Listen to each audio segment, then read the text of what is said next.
When I was a senior in high school, living in a quiet town in upstate New York, I had a knack for exploring places most people avoided. Abandoned buildings, forgotten trails, you name it. I was drawn to anything that promised a hint of mystery. My best friend at the time, Sarah, was usually my partner in crime. She wasn't as brave as I was, but she loved the adrenaline rush that came with exploring. One night in early November, we decided to explore an old trail near Blackwood Forest, a place locals avoided, especially at night. The woods had a reputation. Strange noises, shadowy figures, and the occasional rumor about disappearances. Of course, those stories only made it more appealing to us. We arrived around midnight, parking Sarah's car at the edge of the forest. The air was freezing, our breath visible as we stepped out and zipped up our jackets. The moon was bright, casting long, eerie shadows on the snow-covered ground. "Are you sure about this?" Sarah asked, her voice hesitant. "Come on," I said, grinning. "What's the worst that could happen?" Looking back, I wish I hadn't said that. We started down the main trail, the crunch of snow under our boots the only sound in the still night. The trees loomed overhead, their branches forming a web that blocked out most of the moonlight.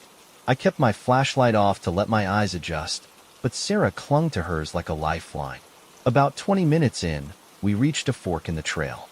To the left, the path continued deeper into the forest. To the right, a narrower, overgrown trail led toward a clearing I'd heard about, a place rumored to be a gathering spot for strange occurrences. Naturally, I chose the right path. Sarah protested, but I convinced her to follow me. The trail was barely visible, winding through dense trees and undergrowth.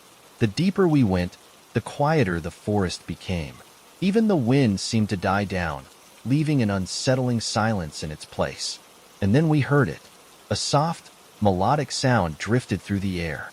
At first, I thought it was the wind, but as we stopped to listen, it became clear. It was music. A flute, playing a haunting, rhythmic tune that sent chills down my spine. "Do you hear that?" Sarah whispered, her eyes wide. I nodded, my heart pounding. The sound was coming from somewhere ahead, growing louder with each step we took. As we approached the clearing, the music stopped abruptly, leaving a heavy silence that made my skin crawl. I switched on my flashlight, sweeping the beam across the clearing. It was empty, or so it seemed. Then, just as I was about to turn back, I saw it. A figure stood at the edge of the clearing, partially obscured by the trees. It was tall, its face hidden beneath a dark hood. In its hand, it held a flute, which glinted faintly in the moonlight. Sarah grabbed my arm, her grip tight. "We need to leave," she said, her voice shaking. But before I could respond, the figure raised the flute to its lips and began to play again. The melody was sharper now, more urgent, and it seemed to echo all around us, as if the forest itself were alive with the sound. And then it started moving. The figure stepped into the clearing, its movements slow and deliberate. My flashlight caught a glimpse of its face, pale and gaunt, with hollow eyes that seemed to pierce through me. I froze, unable to move as it took another step toward us. "Run," Sarah hissed, tugging on my arm. That snapped me out of it. We turned and bolted back down the trail, the music growing louder and more frantic as we ran. Branches clawed at our clothes, the snow making it hard to keep our footing. My lungs burned, but I didn't dare slow down. Just as we reached the main trail, the music stopped. We skidded to a halt, panting and trembling, and looked back. The forest was silent again, the clearing out of sight. For a moment, I thought we were safe. And then the flute started playing again, this time behind us. I turned, my flashlight shaking as I aimed it down the trail. The figure was there, standing in the middle of the path, its hood casting a shadow over its face. It didn't move, didn't speak, just stood there, playing that haunting tune. Without a word, Sarah and I ran for the car, our footsteps pounding against the frozen ground. The music seemed to follow us, growing louder with every step. By the time we reached the car, it was deafening. I fumbled with the keys, my hands shaking as I unlocked the doors. We jumped in and slammed the doors shut, the music suddenly stopping as if it had never been there.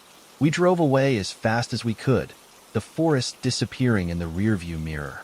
Neither of us spoke on the drive home, too shaken to process what had happened. When we finally reached Sarah's house, we sat in silence for a long time before she finally broke it. "Do you think it was human?" she asked. I didn't answer. I didn't know how to. To this day, I don't know what we encountered in Blackwood Forest.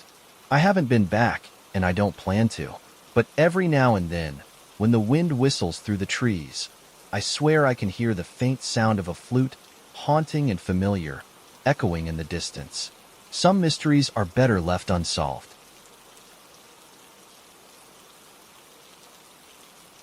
A few years ago, I was driving cross-country to start a new job on the West Coast. It was supposed to be an exciting adventure, the beginning of a fresh chapter in my life. But somewhere in the middle of nowhere, miles of empty highways, dark forests, and barren plains, I had an experience that still keeps me up at night. The day had started fine. My car was loaded with everything I owned, and I was making good time. But by nightfall, I was exhausted and in desperate need of a place to sleep. The GPS showed no towns nearby, and the gas station attendant I'd spoken to earlier had been vague about lodgings in the area. "There's a motel about 30 miles down the road," he'd said, avoiding eye contact. "You'll see the sign." I didn't think much of it at the time. I wish I had. The road was dark, the only light coming from my headlights and the occasional reflection of a road sign. I was starting to think I'd missed the motel when I saw it, a flickering neon sign that read vacancy. The building was a single-story structure, weathered and worn, but it looked functional enough. A row of rooms stretched out under a sagging awning, their doors painted a peeling shade of green. I pulled into the gravel lot, parking near the office. The place was eerily quiet, the only sound the crunch of gravel under my tires. The faint glow of the neon sign cast long, flickering shadows across the lot. The office door creaked as I pushed it open. Inside, the air smelled faintly of mildew, and a small desk with a bell sat under a dim, buzzing light. Behind the desk, a man emerged from the shadows, his appearance almost startling. He was tall and thin, his face pale and lined, with deep-set eyes that seemed to study me a moment too long. "Need a room?" he asked, his voice low and gravelly. "Yes," I said, forcing a smile. "Just for the night." He nodded, sliding a key across the counter. "Room 6, he said. "End of the row." I took the key and thanked him, but as I turned to leave, he added, "Don't wander." I stopped, confused. "Excuse me?" "Stay in your room," he said, his gaze locking onto mine. "And don't open the door unless it's morning." I forced a nervous laugh, thinking he was trying to scare me, but his expression didn't change. "Good night," I muttered, stepping outside. Room 6 was at the far end of the row, its green door slightly ajar as if it had been waiting for me. I pushed it open, the hinges groaning, and stepped inside. The room was small and outdated, with a lumpy bed, a flickering lamp, and curtains that barely covered the windows. But it was clean enough, and I was too tired to care. I locked the door, set my bag down, and collapsed onto the bed. The weight of the day caught up with me, and I drifted off almost instantly. I don't know what woke me, but it was sometime after midnight when I opened my eyes. The room was pitch black, the lamp having burned out while I slept. At first, I thought I'd imagined the noise, a faint scratching sound coming from the door. But then it came again. The sound was soft but deliberate, like someone dragging their nails down the wooden surface. My pulse quickened as I sat up, straining to listen. "Hello?" I called out, my voice trembling. The scratching stopped. For a moment, there was silence. Then, a knock, sharp and sudden, making me jump. "Who's there?" I asked, my heart pounding. No answer. The knock came again, louder this time. I grabbed my phone and checked the time, 2:17 a.m. The man's warning echoed in my mind. "Don't open the door unless it's morning." I stayed frozen in place, clutching the phone like a lifeline. Then, from the other side of the door, I heard a voice. It was low and muffled, but I could make out the words. "Help me, please." I hesitated, my hand hovering over the doorknob. The voice sounded desperate, almost childlike, but something about it felt wrong. It was too calm, too rehearsed, like someone imitating emotion rather than feeling it. "Who are you?" I asked. The voice didn't answer. Instead, the knocking resumed, more frantic now. "Please," it begged. "Open the door." I backed away, my heart hammering in my chest. The knocking grew louder, almost deafening, until suddenly, it stopped. The silence that followed was worse. I sat on the bed, my ears straining for any sound, but there was nothing. No footsteps, no voices, no wind. Just an oppressive, suffocating stillness. Hours passed, though it felt like days. I stayed awake, clutching the phone, too terrified to move. Finally, the first rays of dawn crept through the curtains, and I dared to open the door. The lot was empty. There were no cars, no neon sign, no sign of the office. Just an overgrown lot with crumbling concrete and a single, rotted door barely hanging on its hinges. The building looked abandoned, like it hadn't been used in years. I stumbled back to my car, my hands shaking as I turned the key in the ignition. As I pulled onto the road, I glanced in the rearview mirror. For just a moment, I thought I saw a figure standing in the doorway of room 6, watching me leave. I didn't stop driving until I reached the next town.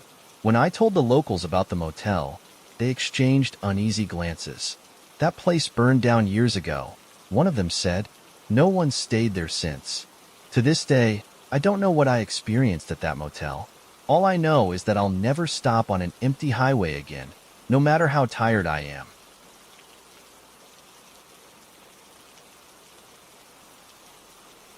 When I was 16, my family moved into an old Victorian house in rural Pennsylvania. It was the kind of place you see in ghost stories, tall and narrow, with creaking floors, narrow staircases, and an attic that stretched across the entire top floor. My mom fell in love with it immediately, enchanted by the charm of its history. I wasn't as convinced. Something about the house felt wrong. From the moment we moved in, strange things started happening. Doors would creak open on their own, even when we were sure we'd closed them. Lights flickered despite the electrician insisting the wiring was fine. But it wasn't until we ventured into the attic that things became truly unsettling. The attic was a dusty, cluttered space filled with old furniture, boxes of forgotten belongings, and cobwebs that hung like curtains. Among the chaos was a large, antique mirror, its frame ornate and tarnished with age. It stood propped against the far wall, its surface so dusty that you could barely see your reflection. "Creepy, huh?" my dad joked as we uncovered it. "More like haunted," I muttered, half joking. But the moment I said it, I felt a chill run down my spine, as if the room had suddenly gotten colder. My mom, ever the decorator, insisted we clean up the attic and turn it into a usable space. Over the next few days, we cleared out the clutter, arranged the furniture, and gave the mirror a proper spot in the corner. I hated that thing. Every time I passed it, I felt like it was watching me, even though I knew it was just a mirror. Or so I thought. One night, about a week after we moved in, I woke to the sound of footsteps. At first, I thought it was my dad getting a midnight snack, but the steps were too heavy, too deliberate. They seemed to be coming from above me, from the attic. I grabbed my phone and checked the time. 2:13 a.m. My parents were both light sleepers, and there was no way they'd be wandering around at this hour. The footsteps stopped. Then came a loud thud, like something heavy had fallen. I debated waking my dad but decided against it. Instead, I grabbed my flashlight and crept up the narrow staircase to the attic.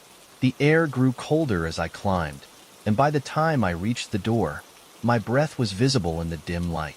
The attic was dark, but the faint glow of moonlight streamed through the small, circular window. Everything was as we'd left it, except for the mirror. It had moved. The mirror, which we'd positioned against the far wall, was now standing upright in the center of the room. My heart pounded as I shone the flashlight on it. For a moment, I thought I saw something move in the glass, but it was so quick I convinced myself it was a trick of the light. Gathering my courage, I approached the mirror. My reflection stared back at me, but something about it felt off. The edges of the image seemed to shimmer, as if the glass were water instead of solid. Then, my reflection blinked. I froze, unable to comprehend what I'd just seen. My own face was staring back at me, but it wasn't me.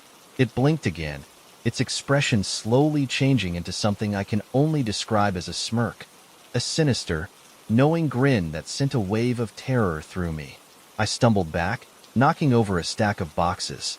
The sound echoed through the attic, and suddenly, the mirror's surface rippled, like a stone had been dropped into a pond. "Leave," a voice whispered, soft but unmistakable. I bolted out of the attic, my flashlight clattering to the floor behind me. I didn't stop running until I was back in my room, the door slammed shut and locked. I didn't sleep the rest of the night, and the next morning, I told my parents what had happened.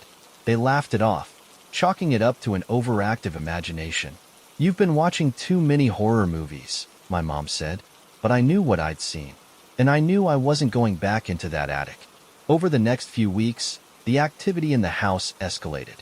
Shadows flickered in the corners of rooms where there shouldn't have been shadows. Objects moved on their own, small at first, keys, books, but then larger things, like chairs. My mom found the dining room table shifted 2 feet to the left one morning and blamed my dad, though he swore he hadn't touched it. The worst part was the mirror. Every time I passed it, I felt like something was lurking just beneath the surface, waiting. I tried to avoid it, but no matter where I went, I felt its presence, like it was watching me through the walls. One night, I woke to the sound of laughter, soft, eerie, and unmistakably coming from the attic. I covered my ears, trying to block it out, but it only grew louder, echoing through the house. My parents heard it too. I heard my dad shout, followed by the sound of heavy footsteps heading upstairs. Then came the crash. I ran to the attic, my heart in my throat. The door was open, and my dad stood frozen at the top of the stairs, staring into the room. The mirror was shattered, shards of glass scattered across the floor. But in the largest remaining piece, I saw it. My reflection, still smiling that sinister grin, even though my face was frozen in terror. "Get out of there!" my mom shouted from behind me, pulling me away from the doorway. The next day, we left the house. My parents never admitted it outright, but I could tell they were just as frightened as I was. We sold the house within a month, and I never looked back. To this day, I can't look at an old mirror without feeling a knot of dread in my stomach. Whatever was in that attic, whatever was in that mirror, it wasn't me, and it's still out there,